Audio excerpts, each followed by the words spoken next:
So this is what it would look like.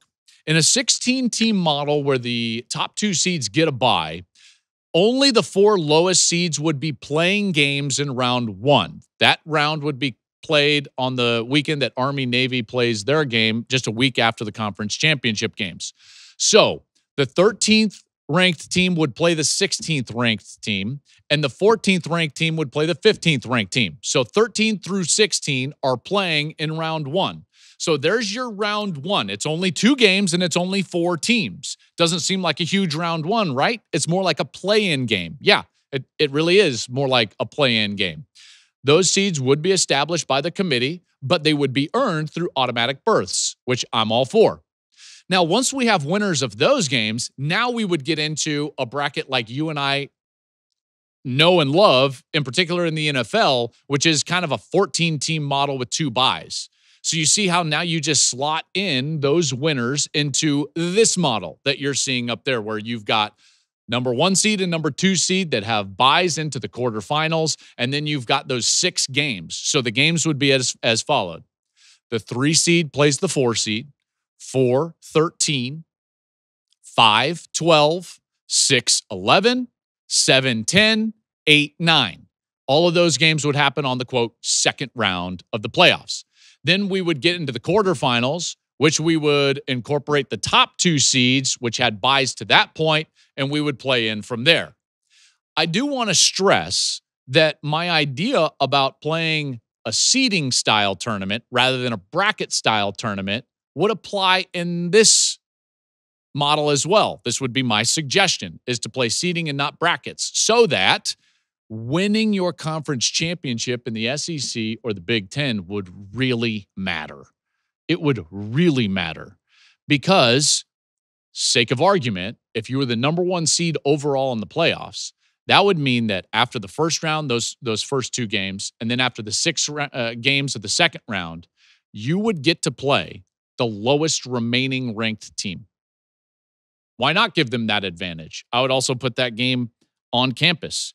I don't know what they're going to do proposal-wise. They're still talking about where they want these games to take place. The first round would certainly be played on campus. The second round would certainly be played on campus because that's what we're doing already. And then the question becomes the quarterfinals. I would argue, and most coaches, and in particular in the Big Ten footprint, I was just with them last week out here in Los Angeles at their spring meetings, and I can tell you that most of the Big Ten coaches want the quarterfinal round played at home, on campus, and rightly so. We saw what a big deal home field advantage was in the playoffs last year, and we also saw the distinct advantage that teams that played in cold weather got when SMU went up to Penn State. And even though there were 2 cold weather teams, that Notre Dame got the host against Indiana, and then Ohio State got the host against Tennessee. Tennessee ran out there with their shirts off like they were trying to be tough, and it was like, oh, you're going to lose. That was going to happen. So what we saw in practice was a distinct advantage. And what they're starting to realize, in particular in that footprint, the Big Ten footprint, is that if they go to a bowl game, if they go to a neutral site, those are warm weather locations, which are outside of the footprint of the Big Ten. So they're going to have to travel quite a distance, like Penn State had to do after beating SMU. Then they go to the Fiesta Bowl, then to the Orange Bowl, and they're going down and playing these games outside of the Big Ten footprint. Why not at least one of those rounds be in-home stadiums, in particular for the top 2 seeds, to further incentivize the regular season and winning those 2 conferences? To me, that's a no-brainer. I don't think that we need to be mixing the old with the new like oil and water in college football. New wine in old wineskins doesn't work. It just doesn't work. It's biblical. So that's what I would do, is I would play them on campus. And like I said, the proposal is undecided on whether they would play a straight seeding model, where they would go to campus in the quarterfinals. There's still much to be determined. Even the automatic spots. They want to go to 16, but why do they want to go to 16?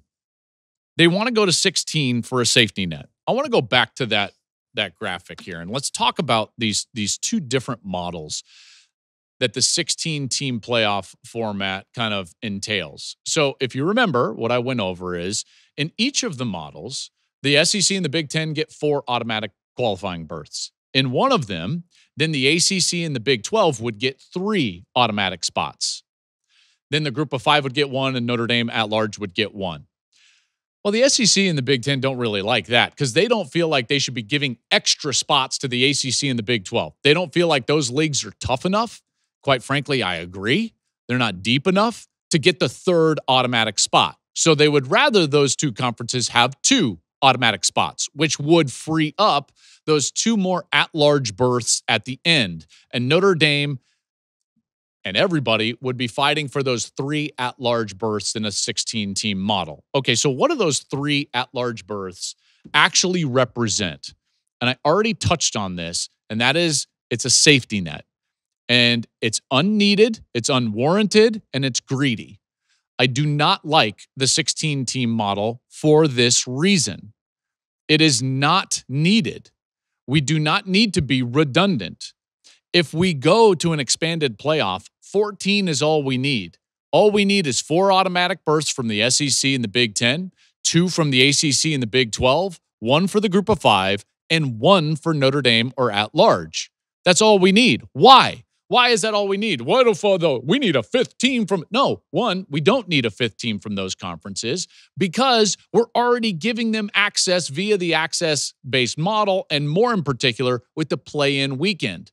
So let's go back to that graphic, and I already touched on this again. What they're trying to do is create a safety net here under Indiana, under Ohio State, under Tennessee, under Alabama, these home teams that would be playing a single game winner goes matchup on play-in weekend, championship game weekend. But let's just think about this for a second. Do you really need a safety net? Those teams already are not in the top 2 in their conference, and they've had an entire season to get to that point. Let's just say, sake of argument, like, you know what, though? They're a really good team, and they played a tougher schedule, and they just got beat out on a tiebreaker. Okay, fine. Well, now they get to be at home versus a team that they are better than because they are higher than them in the standings. I'm not going to cry over a team having a home game and 60 minutes over a team that they would be favored to play against, and then all of a sudden have to give them a safety net if they lose. Sometimes you got to take the training wheels off.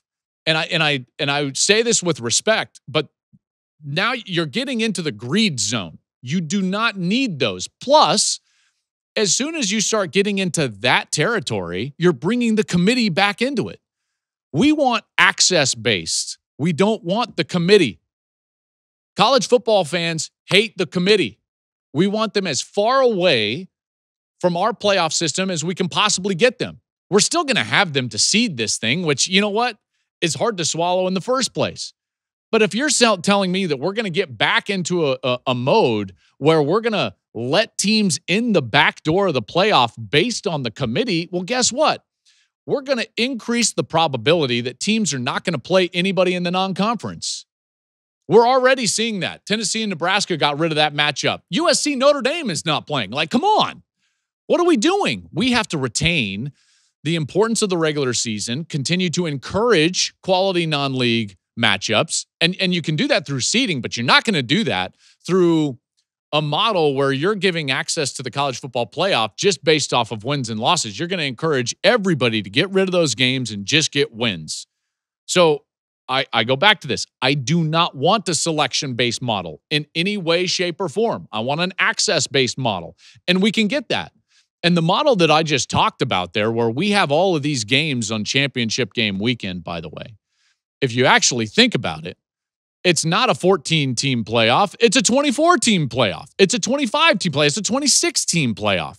All of those teams have massive games on that weekend. And here's the kicker.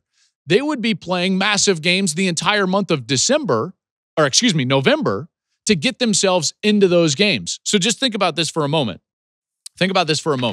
Last year, we had amazing matchups that actually didn't really affect the teams that ended up winning the games that, in my model, would have been huge. Syracuse beat Miami last year. Syracuse would have played themselves into a potential championship game play-in situation. South Carolina would have played their way into giving themselves a chance last year.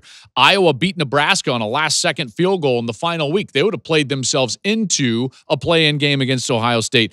Illinois beat Rutgers on a 40-yard touchdown with 4 seconds left. late last season. That win means something now. So now we're increasing the number of important games, interesting games, valuable inventory through the month of November. So do I need a safety net? And the answer is no. Thank you for watching the Joel Klatt Show YouTube channel. And if you liked this clip, make sure to like it and subscribe to the channel, and you can stay up to date on all of my college football coverage.